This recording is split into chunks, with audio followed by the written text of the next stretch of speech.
Okay, നമുക്ക് പിന്നെ ഫസ്റ്റത്തെ ഒരു കാര്യം പറയാനുള്ളത്,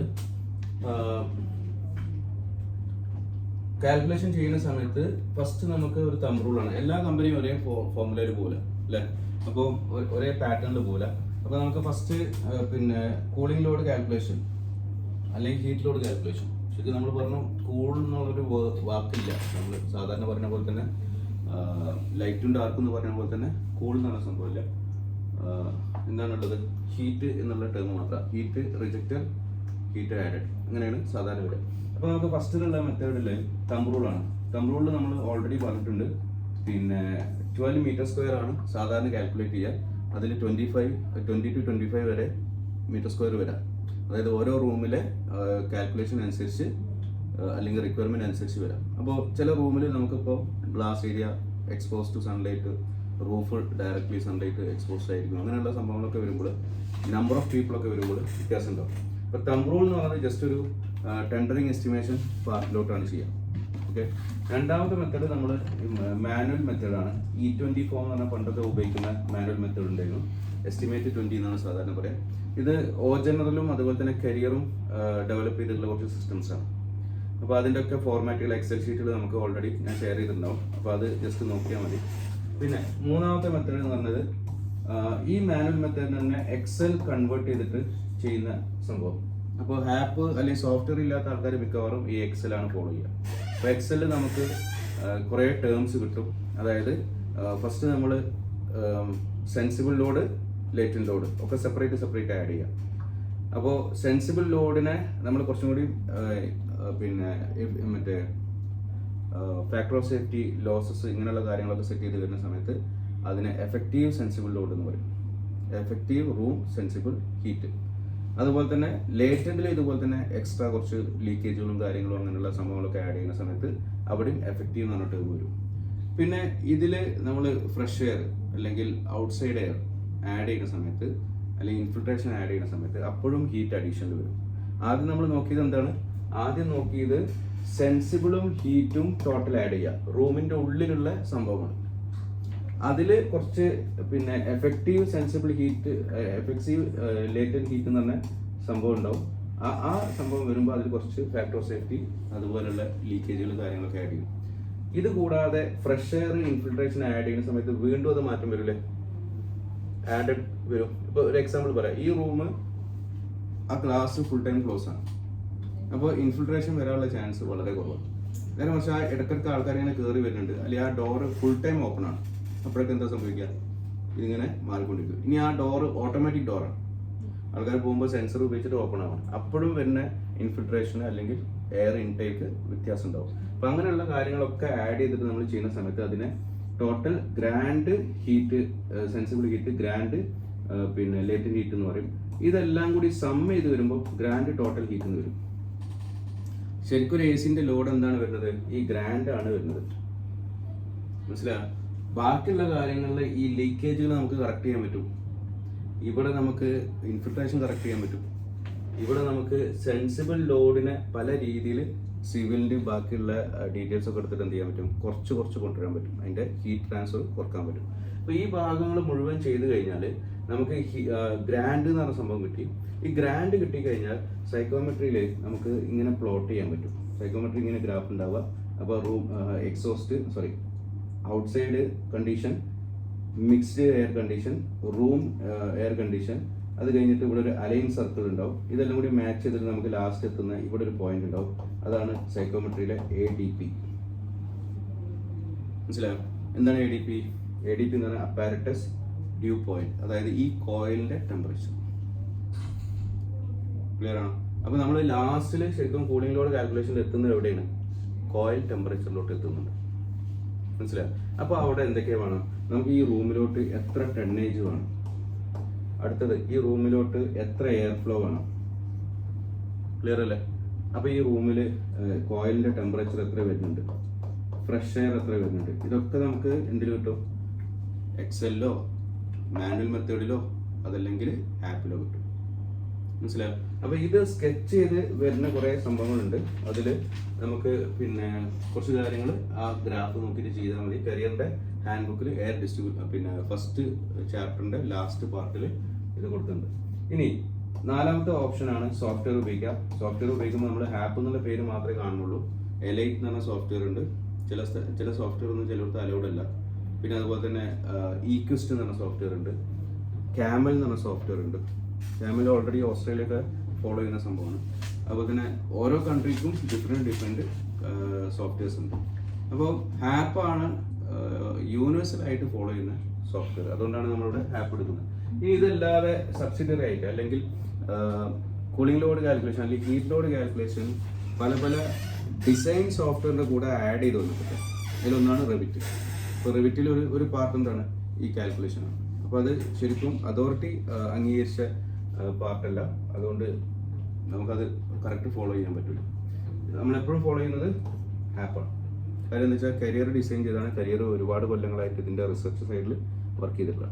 ഇവിടെ നമ്മൾ തമ്പ് റൂൾ എടുക്കുന്ന സമയത്ത് നേരത്തെ പറഞ്ഞു 12, 20, 25 മീറ്റർ സ്ക്വയർ ആണ് ഒരു ടെന്നേജ് എന്ന് പറഞ്ഞ കാൽക്കുലേഷൻസ് വരിക. അപ്പോൾ തന്നെ നമുക്ക് 400 CFM പെർ ടെന്നേജ് വെച്ചിട്ട് സെറ്റ് ചെയ്യാനും പറ്റും. ക്ലിയർ അല്ലേ? ഓക്കെ. ഇനി നമുക്ക് ഇതിലും വേരിയേഷൻസ് വരുന്നുണ്ട്. മാനുവൽ മെത്തേഡിൽ നമ്മൾ ഈ ചെയ്യുന്നതിന് നമുക്ക് ഒരിക്കലും തമ്പ് റൂൾ സെറ്റ് ചെയ്യാൻ പറ്റില്ല. ഇൻപുട്ട് കൊടുത്താൽ മാത്രമേ പറ്റുള്ളൂ. പക്ഷെ നമ്മൾ അതിലൊരു 9 സ്റ്റെപ്പുള്ള കാൽക്കുലേഷൻ പഠിച്ചിരുന്നു. ഓർമ്മയില്ലേ? 9 സ്റ്റെപ്പിൽ ആദ്യത്തെ 2 സ്റ്റെപ്പ് നോട്ട്സ് ഓപ്പൺ ചെയ്തേ. ആദ്യത്തെ 2 സ്റ്റെപ്പ് ഗ്ലാസിൻ്റെ ഡീറ്റെയിൽസ് ആണ്. അതിലൊന്ന് റേഡിയേഷൻ ആണ്, ഒന്ന് കണ്ടക്ഷൻ ആണ്. അല്ലെങ്കിൽ ആ വേർഡ് ഫയൽ എടുത്താലേ മതി. ഞാൻ കാൽക്കുലേഷൻ്റെ ആ ഫോർമുലുള്ള വേർഡ് ഫയൽ എടുത്താലും മതി.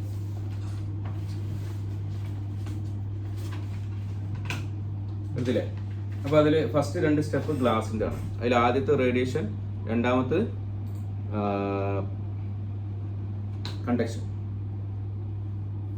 റേഡിയേഷൻ വരുന്ന സമയത്ത് അതിന് ഡയറക്ഷൻ ഇമ്പോർട്ടൻ്റ് ആണ്. റേഡിയേഷൻ വരുന്ന സമയത്ത് ജസ്റ്റ് BTU/h എത്ര ഹീറ്റ് എനർജി ഉള്ളിലോട്ട് ട്രാൻസ്ഫർ ചെയ്യുന്നുണ്ട്, അതാണ് കാൽക്കുലേഷൻ വരുന്നത്. പിന്നെ കുറേ കറക്ഷൻ ഫാക്ടറും അതിൻ്റെ ഏരിയയും. ഇനി അതിൽ കണ്ടക്ഷൻ വരുന്ന സമയത്ത് UATD എന്നാണ് സംഭവം വരുന്നത്. UATD എന്ന് പറഞ്ഞാൽ temperature difference area into U. അപ്പോൾ നമുക്ക് ആദ്യം റേഡിയേഷൻ വരുന്നത് ഡയറക്ഷനെ ഡിപ്പെൻഡ് ആണ്. വെസ്റ്റ്, സൗത്ത്, നോർത്ത് എല്ലാത്തിനും ഡിപ്പെൻഡ് ആണ്. അതിനെ കുറിച്ച് കണ്ടക്ഷൻ വരുന്ന സമയത്ത് ഓൾറെഡി ഒരു ഹീറ്റ് ഔട്ട് സൈഡ് ഉണ്ട്, അതിനെ ഉള്ളിലോട്ട് ട്രാൻസ്ഫർ ചെയ്യണം. അപ്പോൾ ഗ്ലാസ് എന്തുകൊണ്ടാണ് ഇങ്ങനെ രണ്ടും വരുന്ന കാര്യം? ഗ്ലാസ്സിൽ ഹീറ്റ് ട്രാൻസ്പെറൻ്റ് ആയിട്ട് ഉള്ളിലോട്ട് വരുന്നുണ്ട്. ഗ്ലാസ്സിൽ റിഫ്ലക്റ്റഡ് ആയിട്ടും പോകുന്നുണ്ട്. ഗ്ലാസ്സിൽ സ്റ്റോർ ചെയ്തും വെക്കുന്നുണ്ട്. മനസ്സിലായോ? അപ്പോൾ നമ്മളൊരു ചെറിയൊരു ജോമെട്രി അതിൻ്റെ ഒരു കൺസെപ്റ്റ് അന്ന് പഠിച്ചിരുന്നു. 86% ഡയറക്റ്റ് ഉള്ളിലോട്ട് ഹീറ്റ് വരുന്നുണ്ട് പ്ലെയിൻ ഗ്ലാസ്സിൽ, അല്ലേ? 6%ഉം 8%ഉം റിഫ്ലക്റ്റ് ചെയ്യുന്നുണ്ട്, അതുപോലെ തന്നെ സ്റ്റോറും ചെയ്യുന്നുണ്ട്. അപ്പോൾ നമ്മൾ ഗ്ലാസിൻ്റെ പ്രോപ്പർട്ടി മാറുന്നതനുസരിച്ച് എന്ത് സംഭവിക്കും? ഈ ട്രാൻസ്ഫർ ചെയ്യുന്ന റേറ്റുകളും കുറയും, കൂടും, ആ രീതിയിലൊക്കെ ഉണ്ടാവും. ഓക്കെ അല്ലേ? അപ്പോൾ അങ്ങനെ നമ്മൾ ഗ്ലാസിനെ പറ്റി 2 സ്റ്റെപ്പാണ് പറഞ്ഞത്. മൂന്നാമത്തെ ഒരു സ്റ്റെപ്പ് വരുന്നത് ഗ്ലാസ് കഴിഞ്ഞാൽ അടുത്തത് വോളാണ്.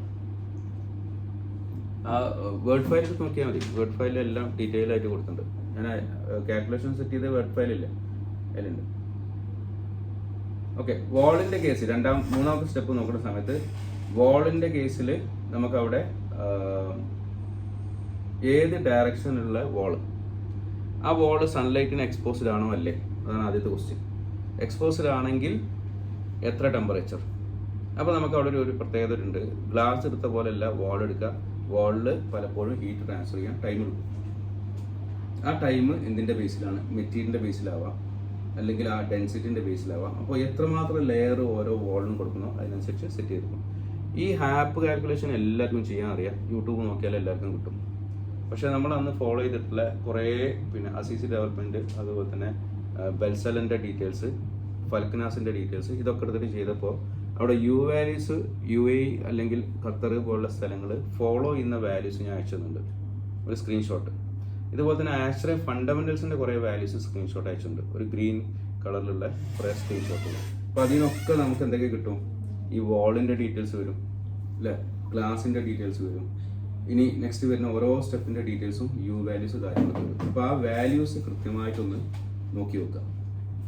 അപ്പോൾ അതിൽ ഫണ്ടമെന്റൽസിൻ്റെ സ്ക്രീൻഷോട്ടുകളൊക്കെ എടുത്തത് അതേപോലെ തന്നെ എടുക്കുക. അത് വേണമെങ്കിൽ ഒരു A4 പേസ്റ്റ് ചെയ്തിട്ട് പ്രിൻ്റ് ഔട്ട് എടുത്ത് വെക്കുക. അപ്പോൾ ഏത് ഫോളോ ചെയ്യുന്നുള്ളത് ഒരു ക്വസ്റ്റ്യൻ വരും ഇവിടെ. ആപ്പിൽ ഏത് വാല്യൂ ഫോളോ ചെയ്യും? ഒന്നാമത്തെ ഒരു കാര്യം നിങ്ങൾ ശ്രദ്ധിക്കാനുള്ളത്, നിങ്ങളെ കൺസൾട്ടൻറ്റും ക്ലയൻറ്റും നല്ല പിന്നെ ഡീപ്പ് നോളജുള്ള ആൾക്കാരാണ്, അല്ലെങ്കിൽ കുറേ ഗൈഡ് ലൈൻസ് ഫോളോ ചെയ്യുന്ന ആൾക്കാരാണ്. ഞാൻ അബുദാബിൻ്റെ 2-3 ഡാറ്റാസ് ഷെയർ ചെയ്തു. അങ്ങനെ സ്പെസിഫിക്കേഷൻ നിങ്ങളുടെ കയ്യിലുണ്ടെങ്കിൽ ആ വാല്യൂ മാത്രം എടുക്കാൻ പാടുള്ളൂ. ഇനി അതല്ല, നിങ്ങൾക്കറിയാം ഒരു പ്രൊജക്റ്റ് ചെയ്യാൻ പോകുന്നത് ഒരു ലൊക്കേഷൻ്റെ പർട്ടിക്കുലർ ലൊക്കേഷനിലാണ്, അങ്ങനെയാണെങ്കിൽ ആ ലൊക്കേഷൻ്റെ ഉള്ളിൽ പിന്നെ വരുന്ന കാര്യങ്ങൾ, അപ്പോൾ അവിടെ ഒരു മുനിസിപ്പാലിറ്റിയോ കോർപ്പറേഷനോ എന്തെങ്കിലുമൊക്കെ ഉണ്ടാവും, അവർ കുറച്ച് വാല്യൂസ് റെഫർ ചെയ്തിട്ടുണ്ടാവും. അപ്പോൾ അവിടെ മുനിസിപ്പാലിറ്റി അതുപോലെ തന്നെ ഗവൺമെൻറ് പിന്നെ അതോറിറ്റികൾ അവരാണ് തീരുമാനിക്കുന്നത്. അപ്പോൾ അവിടുന്ന് നമുക്ക് വാല്യൂസ് കിട്ടും.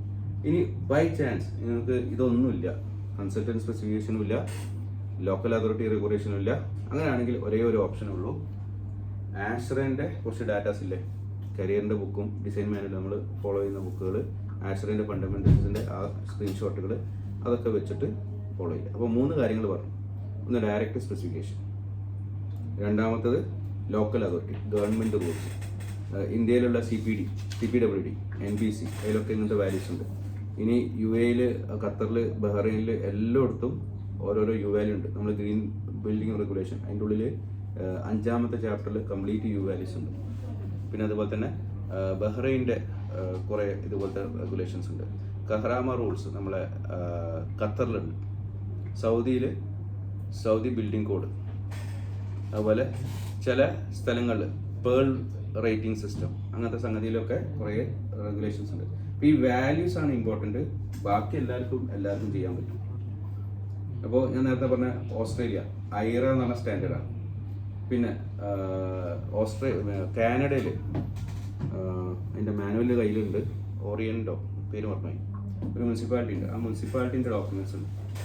സിഡ്നി ബേസ് ചെയ്തിട്ടുള്ള സ്ഥലങ്ങളൊക്കെ ഉണ്ടല്ലോ, അവിടെ അതിൻ്റെതായിട്ടുള്ള മുനിസിപ്പാലിറ്റീസ് ഉണ്ട്. അപ്പോൾ അവിടെയൊക്കെ റെഗുലേഷൻസ് ഉണ്ട്. ചില റെഗുലേഷനൊക്കെ നമ്മൾ റിക്വസ്റ്റ് അയച്ചാൽ അവർ തിരിച്ചു തരും. ഇപ്പോൾ കഴിഞ്ഞ വീക്കിൽ സിഡ്നിൻ്റെയും കിട്ടി, അതുപോലെ തന്നെ കാനഡൻ്റെ കിട്ടി. ഡിപ്പാർട്ട്മെൻറ്റ് മെയിൽ അയച്ചാൽ തന്നെ കിട്ടും. മനസ്സിലായി? നമ്മൾ എന്താണ് ഏതാണെന്നൊക്കെ ഡീറ്റെയിൽ കറക്റ്റ് ആയിരിക്കണം, ട്രാൻസ്പെറൻറ്റ് ആയിരിക്കണം. കാരണം അവർക്ക് ഡിസൈനിങ്ങിൻ്റെ ഗൈഡ് ലൈൻസ് ആർക്കും ഷെയർ ചെയ്യാൻ മടിയൊന്നുമില്ല. ഓക്കെ, അപ്പോൾ ഈ ഇത്രയും സെഗ്മെൻറ്റ് ക്ലിയർ ആണോ അല്ലേ? അപ്പോൾ ഇതിൽ 10 സ്റ്റെപ്പിൽ ഒന്നുകൂടി പറയാം. ഇതിൽ 9 സ്റ്റെപ്പിൽ ഫസ്റ്റ് 2 ക്ലാസ് ഇത് പഠിക്കാൻ എളുപ്പത്തിനാണ്, സ്റ്റെപ്പ് ബൈ സ്റ്റെപ്പ് ആയിട്ട് പറഞ്ഞു. ഫസ്റ്റ് 2 ക്ലാസ് ഞാൻ അപ്പുറം എഴുതാം. ആദ്യത്തെ 2 ടോപ്പിക്ക് ഗ്ലാസിനെ പറ്റിയാണ് പറയുന്നത്, മാനുവൽ കേട്ടോ. അടുത്തത് വാൾസ്, തേർഡ് വൺ വാൾസ്. പിന്നെ അടുത്തത് ഏതാ,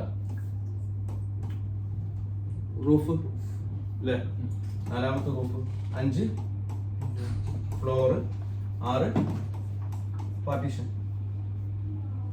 ഇത് ശരിക്കും എന്താണ്, സിവിലിന്റെ സ്ട്രക്ചറാണ് അല്ലേ. ഇനി അടുത്ത് 7 fresh air, 8 infiltration, 9 internal loads. ഇതായിരുന്നു മാനുവലിന്റെ മെത്തേഡ് വരുന്നത്. ഇതിലൊരു കാര്യം ശ്രദ്ധിക്കാനുള്ളത്, ഇതിലൊരു CFM സയന്റിഫിക്കലായിട്ട് കാൽക്കുലേറ്റ് ചെയ്യുന്ന ഒരു സാധനമുണ്ട്. അത് ഞാൻ നിങ്ങൾക്ക് ആ വേർഡ് ഫയൽ അയച്ചു തന്നിട്ടുണ്ട്, മനസ്സിലാവും. ആ CFM കിട്ടിക്കഴിഞ്ഞാൽ അതാണ് സയന്റിഫിക് കാൽക്കുലേഷൻ ശരിക്കും വരുന്നത്. നമ്മൾ ഒരിക്കലും 1 ടണ്ണേജിന് 400 CFM എന്ന് പറഞ്ഞിട്ടുള്ള സംഭവമില്ല. അത് വെറും തമ്പ് റൂളാണ്. അത് കറക്റ്റ് ആണെന്ന് യാതൊരു നിർബന്ധമില്ല. ക്ലിയർ ആണോ? ഇനി നിങ്ങൾ ഇത് പ്രസന്റ് ചെയ്യുന്ന സമയത്ത് ഞാൻ പലപ്പോഴും പറയാറുണ്ട്, നമ്മൾ ചെയ്യുന്ന അതേ മെത്തേഡിൽ ഒരിക്കലും ഇന്റർവ്യൂവിൽ എക്സ്പ്ലെയിൻ ചെയ്യാൻ പാടില്ല അല്ലേ. അപ്പോൾ ഇന്റർവ്യൂ എക്സ്പ്ലെയിൻ ചെയ്യുന്ന രീതിയിൽ കുറച്ച് കാര്യങ്ങളുണ്ട്. എന്താണ് ഇന്റർവ്യൂവിൽ ആദ്യം പറയുന്നത്? നമ്മൾ 5 പോയിന്റുകൾ പറഞ്ഞിട്ടുണ്ടാവും. ആ ആപ്പ് എടുക്കുന്നതിൻ്റെ അല്ലെങ്കിൽ അതിൻ്റെ ഫസ്റ്റ് തന്നെ പറഞ്ഞിട്ടുണ്ടാവും. ഓക്കെ, 5 സ്റ്റെപ്പുകൾ ഇന്റർവ്യൂവിൽ എങ്ങനെ പറയണമെന്നുള്ളത്. കാര്യം എന്താ വെച്ചാൽ, ഇത് ചെയ്യുന്ന സമയത്ത് ഏറ്റവും കൂടുതൽ ഡാറ്റാസ് ഉണ്ടാവുക സിവിലിൻ്റെ ആയിരിക്കും. പക്ഷെ നമുക്ക് അതിനേക്കാളും കൂടുതൽ ഫോക്കസ് ചെയ്യേണ്ട കുറച്ച് ഭാഗങ്ങളുണ്ട്. ആസ് എ മെക്കാനിക്കൽ എഞ്ചിനീയർ അല്ലെങ്കിൽ ഇലക്ട്രിക്കൽ എഞ്ചിനീയർ ആണെങ്കിൽ നമ്മൾ ഫോക്കസ് ചെയ്യേണ്ട കുറച്ച് കാര്യങ്ങളുണ്ട്. ഏതൊക്കെ? ഫസ്റ്റ് നമുക്ക് ലൊക്കേഷനാണ്. ഫസ്റ്റ് ലൊക്കേഷൻ അല്ലേ, ഏത് ലൊക്കേഷനിലാണ് ഈ വർക്ക് നടക്കുന്നത്, എത്ര ആൾട്ടിറ്റ്യൂഡിലാണ്, അല്ലെങ്കിൽ അതിൻ്റെ ജോഗ്രഫിക്കൽ ഡാറ്റാസ് എന്താണ്, ഏത് ഏരിയയാണ്, അവിടുത്തെ ക്ലൈമറ്റ് കണ്ടീഷൻസ് എന്താണ്, അങ്ങനെയുള്ള കാര്യങ്ങളൊക്കെ വരുന്നുണ്ട്. അതിൽ കുറേ സാധനങ്ങളുണ്ട്. സോയിൽ അബ്സോർബിറ്റി, അതുപോലെ തന്നെ എയർ ക്ലീൻനെസ്. ഇപ്പോൾ ഡൽഹിയിലൊക്കെ പോയിട്ട് ചെയ്യുമ്പോൾ AQIൻ്റെ റേറ്റിംഗ് ഭയങ്കര പ്രശ്നം വരും. അപ്പോൾ നമ്മൾ മുമ്പ് ഫസ്റ്റ് ക്ലാസ്സിൽ പറഞ്ഞ പോലെ AQI, IAQ, ഈ സാധനങ്ങളൊക്കെ, പിന്നെ EAQ, indoor air quality, environment air quality, അതുപോലെ തന്നെ എയർ ക്വാളിറ്റി ഇൻഡെക്സ്. അപ്പോൾ ഇതൊക്കെ ലൊക്കേഷനെ ഡിപ്പെൻഡ് ചെയ്തിട്ട് ഇത് ലൊക്കേഷനെ ഡിപ്പെൻഡ് ചെയ്തിട്ട് വരാറുണ്ട് സാധാരണ. ഡൽഹിൻ്റെ ഒക്കെ പിന്നെ AQI മാപ്പ് ഉണ്ട്. ഓരോ സിറ്റിയിലും എത്രമാത്രം പൊള്യൂട്ടഡ് ആണ്, അതുപോലെ എയർ എത്രമാത്രം പ്യൂരിറ്റി ഉണ്ട്, ഇങ്ങനെയുള്ള കാര്യങ്ങളൊക്കെ. അപ്പോൾ നമ്മൾ AQI നമ്പർ സാധാരണ 0 to 500 എന്നുള്ള ലെവലിലാണ് വരിക. 400ൻ്റെ മേലെ പോയി കഴിഞ്ഞാൽ ഡേഞ്ചറസ് സിറ്റുവേഷനാണ്. ടോക്സിക് ആയിട്ടുള്ള എലമെൻറ്റ്സ് എയറിലുണ്ടാവും. അപ്പോൾ അതൊക്കെ നമുക്ക് ആഷ്റേൻ്റെ 62 റെഫർ ചെയ്യാം. ആഷ്റേൻ്റെ 62 ഇവിടെയാണ് റെഫർ ചെയ്യുന്നത്. ഇത് ആഷ്റേ 55 ആണ്. അപ്പോൾ അതിൻ്റെയൊക്കെ പഴയ ഫയൽസ് നിങ്ങളുടെ കയ്യിലുണ്ടാവും, ജസ്റ്റ് ഒന്ന് റെഫർ ചെയ്യും. ഓക്കെ അല്ലേ? അപ്പോൾ ലൊക്കേഷൻ അത്രയും ഇമ്പോർട്ടൻ്റ് ആണ്. രണ്ടാമത്തെ ഓറിയന്റേഷൻ. ലൊക്കേഷനിൽ കിട്ടുന്ന വേറൊരു സാധനം എന്താണ്? ODC. എന്താ ODC? Outdoor design condition. Outdoor design condition നമ്മൾ നേരത്തെ പറഞ്ഞ കുറേ റെഗുലേഷൻസ് ഉണ്ട്, മുനിസിപ്പാലിറ്റി ഡോക്യുമെന്റ്സ് കാര്യങ്ങളൊക്കെ ഉണ്ട്. അപ്പോൾ അതൊക്കെ ബേസ് ചെയ്തിട്ട് എന്ത് ചെയ്യാൻ പറ്റും? നമുക്ക് ആ ഔട്ട്സൈഡ് റെഗുലേഷനെ കറക്റ്റ് സ്പെസിഫൈ ചെയ്യാൻ പറ്റും. അതിലൊരു എക്സാമ്പിളാണ് അബുദാബിൻ്റെയും ദുബായിൻ്റെയും ദോഹ, റിയാദ്, ഇതിൻ്റെ ഒക്കെ ഡാറ്റാസ് ആ മുനിസിപ്പാലിറ്റിൻ്റെ ഡോക്യുമെന്റ്സിൽ അല്ലെങ്കിൽ അവിടെ ഫോളോ ചെയ്യുന്ന ഗ്രീൻ റെഗുലേഷൻ അനുസരിച്ച് ചെയ്തിട്ടുണ്ടാവും. ഇപ്പോൾ ലീഡിലും GPRലൊക്കെ അത് മെൻഷൻ ചെയ്യുന്നുണ്ട്, കറക്റ്റ് വാല്യൂ മെൻഷൻ ചെയ്യുന്നുണ്ട്. ഇനി അതല്ലെങ്കിൽ കൺസൾട്ടന്റ് പറയുന്നത് എന്താണോ അത് ഫോളോ ചെയ്യാം. ഓക്കെ. അപ്പോൾ ഓറിയന്റേഷൻ എന്താണ്? ഓറിയന്റേഷൻ എന്ന് പറഞ്ഞാൽ ഒരു ബിൽഡിങ് എങ്ങനെയാണ് ഡയറക്ഷൻസ് കൊടുത്തുള്ളത്, നോർത്ത്, സൗത്ത്, വെസ്റ്റ്, ഈസ്റ്റ്. അപ്പോൾ ആ ഡയറക്ഷൻ കൊടുക്കുന്ന സമയത്ത് ബിൽഡിങ്ങിന്റെ സ്ട്രക്ചറിലും ചെറിയ ചെറിയ വ്യത്യാസങ്ങൾ വരും. മെയിനായിട്ട് പറയുകയാണെങ്കിൽ റൂഫ്, പിച്ചർ റൂഫ് വരുന്നത്, ഫ്ലാറ്റ് റൂഫ് വരുന്നത്. അപ്പോൾ ആ പിച്ചർ റൂഫ് വരുന്നത് നമ്മളിപ്പോൾ നാട്ടിലൊരു കൺസ്ട്രക്ഷൻ നടക്കുകയാണെങ്കിൽ ആ കൺസ്ട്രക്ഷനിൽ പിച്ചർ റൂഫിന് പണ്ടൊക്കെ ഇത്രയൊക്കെ ഇതുണ്ടായിരുന്നുള്ളൂ, സ്ലോപ്പ് ഉണ്ടായിരുന്നു. ഇപ്പം ഇങ്ങനെ കൊടുക്കുന്നുണ്ട് വീടുകളിൽ, അല്ലേ? കാര്യം ഈ ഏരിയ മുഴുവനും വെന്റിലേഷൻ, എയർ സ്റ്റാക്ക് പ്രിൻസിപ്പിൾ. അപ്പോൾ അങ്ങനെ കൊടുക്കുന്നുണ്ട്. അത് ഡിസൈനിലും ചെയ്യുന്നുണ്ട്, കൂടാതെ എയർ മൂവ്മെന്റിനും വേണ്ടിയിട്ടും ചെയ്യുന്നുണ്ട്, പല രീതിയിലും ചെയ്യുന്നു. അപ്പോൾ നമ്മൾ ഇങ്ങനെ ഇത് കൊടുക്കുന്ന സമയത്ത് ഇതിൻ്റെ ഡയറക്ഷൻ വളരെ ഇമ്പോർട്ടൻ്റ് ആണ്. ഇതിപ്പോൾ ഈസ്റ്റിലോട്ടും വെസ്റ്റിലോട്ടാണ് പോകുന്നതെന്നുണ്ടെങ്കിൽ ഹീറ്റ് വളരെ കൂടുതൽ ട്രാൻസ്ഫർ ചെയ്യും. അപ്പോൾ ആർക്കിടെക്ട് ആ ഡിസൈൻ ചെയ്യുന്നതിന് മുമ്പ് എന്ത് നോക്കും? ഈ കാര്യങ്ങളൊക്കെ സെറ്റ് ചെയ്ത് നോക്കും. അപ്പോൾ ഓറിയന്റേഷൻ എന്ന് പറഞ്ഞാൽ പല രീതിയിലും വരാം. ആ ഓറിയന്റേഷൻ ബിൽഡിങ്ങിൻ്റെ സ്ട്രക്ചർ അനുസരിച്ചും ഡിസൈൻ അനുസരിച്ചും എഫക്റ്റീവായിട്ട് വരാം. അപ്പോൾ ഒരു ഹീറ്റ് ഉള്ളിലോട്ട് ട്രാൻസ്ഫർ ചെയ്യുന്നത് ഇനി ആർക്കിടെക്ട് അത്ര കെയർ ചെയ്യുന്നില്ലെങ്കിൽ അവിടെ നമ്മൾ ചില സജഷൻസ് കൊടുക്കാറുണ്ട്. മനസ്സിലായി? ഈവൻ ദ മെറ്റീരിയൽ ഡീറ്റെയിൽസ് നമ്മൾ എന്ത് ചെയ്യും, അതിന് ഡിസ്കഷൻസ് ഉണ്ടാവും. ഇനി മൂന്നാമത്തെ എന്താണ്? IDC, അല്ലേ? നോക്കി ചെക്ക് ചെയ്ത് ഇത് ഇന്റർവ്യൂവിൽ എങ്ങനെ പറയണം എന്നുള്ളതിന്റെ ടിപ്സ് മതി. Indoor design condition. Indoor design കണ്ടീഷനിൽ നോക്കുന്ന കാര്യത്തിൽ പ്രൊജക്ട് ബേസ് ചെയ്തിട്ടുള്ള ഡീറ്റെയിലിംഗ് ഉണ്ട്. അതുപോലെ തന്നെ പിന്നെ നമുക്ക് ചില ഇൻഡസ്ട്രികളിലൊക്കെ ഇൻഡോർ ഡിസൈൻ കണ്ടീഷൻ വളരെ ഇമ്പോർട്ടൻ്റ് ആണ്. ഞാൻ അതിലൊരു ഇലക്ട്രിക്കൽ റൂമിൻ്റെ അസംബ്ലി യൂണിറ്റ് അതിൻ്റെ കംപ്ലീറ്റ് കാര്യങ്ങൾ പറഞ്ഞിരുന്നു. ഫാർമസ്യൂട്ടിക്കൽ, അതുപോലെ തന്നെ മെഡിക്കൽ ഫീൽഡ്, ഹോസ്പിറ്റൽ, അതിലൊക്കെ സംഭവം നമ്മൾ കരിയർ ഡിസൈൻ മാനുവലിലെ ടേബിൾ നമ്പർ 4ലും 5ലും മെൻഷൻ ചെയ്തിട്ടുണ്ട്. 4ൽ എന്ന് പറഞ്ഞാൽ ജനറലൈസ് ചെയ്തിട്ടുള്ള പ്രൊജക്റ്റിൻ്റെ കാറ്റഗറീസ്, 5ൽ എന്ന് പറഞ്ഞു കഴിഞ്ഞാൽ ഓരോ ഇൻഡസ്ട്രിയിലും എന്ത് ഡിഫറൻസ് വരുന്നതാണല്ലോ, ഓരോ റൂമും ഡിഫറെൻ്റ് ആണ്. അപ്പോൾ ഞാൻ ചില കേസുകൾ പറഞ്ഞിരുന്നു. കോൾഡ് സ്റ്റോറേജ്, അതുപോലെ തന്നെ ഡാറ്റാ സെൻറ്റേഴ്സ്, പിന്നെ ഫാമിംഗ്, ഇങ്ങനെയുള്ള സ്ഥലങ്ങളിലൊക്കെ എക്സാക്റ്റ് ഹ്യൂമിഡിറ്റി, എക്സാക്റ്റ് പിന്നെ ടെമ്പറേച്ചർ മെയിൻറ്റെയിൻ ചെയ്യണം. പ്ലസ് എയറിൻ്റെ പ്യൂരിറ്റി കൂടി ചെക്ക് ചെയ്യണം. എയറിൻ്റെ പ്യൂരിറ്റി എന്ന് പറഞ്ഞാൽ ഫോർമൽ ഡീഹൈഡ്, അതുപോലെ കാർബൺ മോണോക്സൈഡ് പോലുള്ള സാധനങ്ങൾ, കാർബൺ ഡയോക്സൈഡ് പോലുള്ള സാധനങ്ങൾ. അപ്പോൾ അതൊക്കെ നമുക്ക് കെയർ ചെയ്യേണ്ടി വരും. കാര്യം ഫാമിങ്ങിൽ വരുന്ന സമയത്ത് പ്ലാന്റ്സ് ആണെങ്കിൽ കാർബൺ ഡയോക്സൈഡിന് ഇമ്പോർട്ടൻസ് ഉണ്ടോ? ഉണ്ട്. അപ്പോൾ അതിൻ്റെ ഗ്രോത്തിന് അത് വളരെ ഇമ്പോർട്ടൻ്റ് ആണ്. പ്ലസ് അവിടെ വരുന്ന ബാക്കിയുള്ള കണ്ടീഷൻസ് ഒക്കെ. അപ്പോൾ IDC എന്ന് പറഞ്ഞാൽ ജസ്റ്റ് ഒരു എയറിൻ്റെ ടെമ്പറേച്ചറിനോ ഹ്യൂമിഡിറ്റിയോ ഒന്നും മാത്രമല്ല, കുറേ സാധനങ്ങളുണ്ട്. അപ്പോൾ IDC നമ്മൾ വേറൊരു കാര്യം പറഞ്ഞിട്ടുള്ളത് ഗ്രീൻ ബിൽഡിംഗ് റെഗുലേഷൻ ലീഡ് USGBCൻ്റെ ലീഡ് അനുസരിച്ചുള്ള നമ്മൾ ഒരു PDF ഫസ്റ്റ് ക്ലാസ്സിൽ ഡൗൺലോഡ് ചെയ്തിട്ടുണ്ടാവും. അതിൽ എക്സിസ്റ്റിംഗ് ബിൽഡിങ്ങും അതുപോലെ തന്നെ ന്യൂ ബിൽഡിങ്ങിൻ്റെ എയർ ക്വാളിറ്റിനെ പറ്റി പറയുന്നുണ്ട്. എക്സിസ്റ്റിംഗ് ബിൽഡിംഗ് ആണെങ്കിൽ 8 പാരാമീറ്റേഴ്സ് ചെക്ക് ചെയ്താൽ അത് 8ഉം സാറ്റിസ്ഫൈഡ് ആയിട്ട് കാണുകയാണെങ്കിൽ അത് ബിൽഡിങ് എന്ത് ചെയ്യും, IAQ സർട്ടിഫൈഡ് ബിൽഡിംഗ് എന്ന് പറഞ്ഞിട്ട് കൊടുക്കും മുനിസിപ്പാലിറ്റി. അതായത് അത്രയും ക്വാളിറ്റിയുള്ള ഗ്രീൻ ബിൽഡിംഗ് റെഗുലേഷൻ വരുന്നൊരു കാര്യമാണ്. ഇനി പുതിയ ബിൽഡിംഗ് ആണെങ്കിൽ 3 or 4 പാരാമീറ്റർ വെച്ചിട്ട് സെറ്റ് ചെയ്യും. അപ്പോൾ ഇതിപ്പോൾ പഴയ ബിൽഡിംഗ് ആണ്. അപ്പോൾ ചിലപ്പോൾ ഇതിൻ്റെ AC പഴയ മെഷീൻസോ ടെക്റ്റുകളോ ഉപയോഗിച്ച് കഴിഞ്ഞാൽ എന്താ സംഭവിക്കുക, കണ്ടാമിനൻസ് ഉണ്ടാവും, വൈറസസുകൾ ഉണ്ടാവും, ബാക്ടീരിയസ് ഉണ്ടാവും. ഇപ്പോൾ പഴയ സിസ്റ്റം ഉപയോഗിക്കുന്ന സമയത്ത് അത് പുതിയ സിസ്റ്റത്തിനെക്കാട്ടും പണിയാണ്. മനസ്സിലായി? അപ്പോൾ അതൊക്കെ ഈ IDC വരും. അതിനകത്ത് പോയിന്റ് എന്താ, സ്ട്രക്ചർ. അപ്പോഴാണ് സിവിൽ സ്ട്രക്ചറിനെ പറ്റി പറഞ്ഞത്. അപ്പോൾ സിവിൽ സ്ട്രക്ചറിൽ ഒരുപാട് കാര്യങ്ങളുണ്ട്. നമുക്ക് ഏറ്റവും കൂടുതൽ ഡാറ്റ ഉള്ള സിവിൽ സ്ട്രക്ചർ ആണെങ്കിലും അത് നമ്മളെ എന്തല്ല, നമ്മളെ മേജർ പാർട്ട് ബാക്കിയുള്ള 4 ഇത് സിവിൽ തരുന്ന ഡാറ്റാസ് ആണ്. അപ്പോൾ സിവിൽ ഡാറ്റാസിൽ എന്തെങ്കിലും കൂടുതൽ വേരിയേഷൻസ് വരുന്നുണ്ടെങ്കിൽ നമുക്ക് അവരോട് റിക്വസ്റ്റ് ചെയ്തിട്ട് അവിടെ ചേഞ്ചസ് വരുത്താൻ വെക്കാം. ഇനി 5ാമത്തെ point internal loads. Internal loads എന്ന് പറഞ്ഞാൽ വളരെ ഇമ്പോർട്ടൻ്റ് ആണ്. കാര്യം ഒരു കിച്ചൺ എടുത്തു കഴിഞ്ഞാൽ അവിടുത്തെ എക്യുപ്മെന്റ്സ്, ഒരു ഹോസ്പിറ്റൽ എടുത്തു കഴിഞ്ഞാൽ അവിടുത്തെ മെഷീനറീസ്, അവിടുത്തെ ഓപ്പറേഷൻ തിയേറ്റർ, മറ്റുള്ള കാര്യങ്ങളൊക്കെ. ഇനി ചില സ്ഥലങ്ങളിൽ എടുത്തു കഴിഞ്ഞാൽ ഹ്യൂമൻ ബീയിങ്സിന്റെ നമ്പേഴ്സ് ആയിരിക്കും കൂടുതൽ. അപ്പോൾ അത് ഇന്റേണൽ ലോഡ്സ് ആണ്. ഇലക്ട്രിക്കൽ എക്യുപ്മെന്റ്സ്, സെർവർ റൂമുകൾ, അതുപോലെ തന്നെ നമ്മളൊരു ക്ലാസ് റൂം എടുക്കുകയാണെങ്കിൽ ലാപ്ടോപ്പ് ഉപയോഗിക്കണമെങ്കിൽ ലാപ്ടോപ്പുകൾ, മറ്റേ നമ്മളെ ഗെയിമിംഗ് ലാപ്ടോപ്പൊക്കെ 200-250 വാട്ട്സിലൊക്കെ വരുന്ന സംഭവങ്ങളുണ്ട്. അപ്പോൾ അതെല്ലാം കൂടി കൂട്ടുന്ന സമയത്ത് മാറ്റം വരും. ഇവിടെ ശ്രദ്ധിക്കേണ്ട ഒരു കാര്യം, ഇന്റേണൽ ലോഡ്സ് എന്ന് പറഞ്ഞു കഴിഞ്ഞാൽ ലൈറ്റിന് വാട്ട്സ് ആണ്. പക്ഷെ ആ വാട്ട്സ് എന്താണ്, അതിൻ്റെ പവറാണ്, ഇലക്ട്രിക്കൽ പവറാണ്.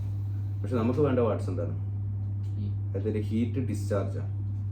മനസ്സിലായി? അപ്പോൾ അത് കൃത്യമായിട്ട് കിട്ടണില്ലെങ്കിൽ നമുക്ക് സെയിം വാട്ട്സ് ഉപയോഗിക്കാം. കിട്ടുന്നുണ്ടെങ്കിൽ സെയിം ആൻസറിൻ്റെ നമ്മൾ ചില ടേബിളില്ലേ 5A നമ്പർ ഓർമ്മയില്ല, 5A 5B അതിലൊക്കെ കംപ്ലീറ്റ് കൊടുത്തിട്ടുണ്ട്. അതുപോലെ കിച്ചൺ അപ്ലയൻസസ്, ഇലക്ട്രിക്കലും ഉണ്ട്, ഗ്യാസ് സ്റ്റവ് പോലത്തെ സാധനങ്ങളും ഉണ്ട്. അപ്പോൾ അതൊക്കെ നമുക്ക് അവിടെ നിന്ന് കിട്ടും. ക്ലിയർ അല്ലേ? ഇനി കരിയറിൻ്റെ ഡോക്യുമെൻ്റ് എടുക്കുകയാണെങ്കിൽ 50, 51, 52 എന്ന് പറയുന്ന ടേബിളുകൾ ഇത് മൊത്തം കൊടുക്കുന്നുണ്ട്. അപ്പോൾ നമ്മൾ ഇത്ര നേരം പറഞ്ഞത് കംപ്ലീറ്റ് ഹീറ്റ് ലോഡ് കാൽക്കുലേഷൻ്റെ മാനുവൽ, അതിൻ്റെ 4 മെത്തേഡുകൾ പറഞ്ഞു. അതുകൂടാതെ 4 മെത്തേഡുകൾ പറഞ്ഞു. പല കമ്പനിയും പല സെഗ്മെൻ്റാണ് എടുക്കുക. അബുദാബിയിൽ നമുക്ക് സ്ഥിരമായിട്ട് വർക്ക് തരുന്ന ഒരു കൺസൾട്ടൻ്റ് ഉണ്ട്. അവരിപ്പോഴും എക്സലാണ് ഹീറ്റ് ലോഡ് ചെയ്യുന്നത്. എന്നാൽ ചില കമ്പനികൾ ഫുള്ളി ഹാപ്പനും ആണ്. മനസ്സിലാവും? ഹാപ്പിൻ്റെ പ്രത്യേകത വെച്ചാൽ കുറച്ച് നമുക്ക് എന്ത് ചെയ്യണം, നല്ല രീതിയിൽ അതിനെ ഡാറ്റാസ് കറക്റ്റ് കൊടുക്കുന്നുണ്ട്. ഡാറ്റാസ് ഇല്ലാത്ത ആൾക്കാർ അതിലിങ്ങനെ സമയം വേസ്റ്റ് ആയിക്കൊണ്ടിരിക്കും. ക്ലിയർ ആണോ? അപ്പോൾ ഇതാണ് നമ്മുടെ ഫസ്റ്റത്തെ കാര്യങ്ങൾ. ഇത് ക്ലിയർ അല്ലേ? അപ്പോൾ ഞാൻ എക്സ്പ്ലെയിൻ ചെയ്ത മെത്തേഡ് നോക്കുക, ഞാൻ എക്സ്പ്ലെയിൻ ചെയ്തിട്ടുള്ള റൂട്ട് നോക്കുക. അപ്പോൾ ഇതിങ്ങനെ സംസാരിക്കുന്ന സമയത്ത് നിങ്ങൾക്ക് ഒരു കാര്യത്തിനെ പറ്റി അറിയില്ല എന്ന് വിചാരിച്ചോ, നിങ്ങൾ ആ ഏരിയ ടച്ച് ചെയ്യേ വേണ്ട. മനസ്സിലാവും? അപ്പോൾ ഇതിപ്പോൾ പറഞ്ഞ ആ ഓർഡർ ഒന്ന് ചെക്ക് ചെയ്ത് നോക്കിയാൽ, സെറ്റ് ചെയ്ത് നോക്കിയാൽ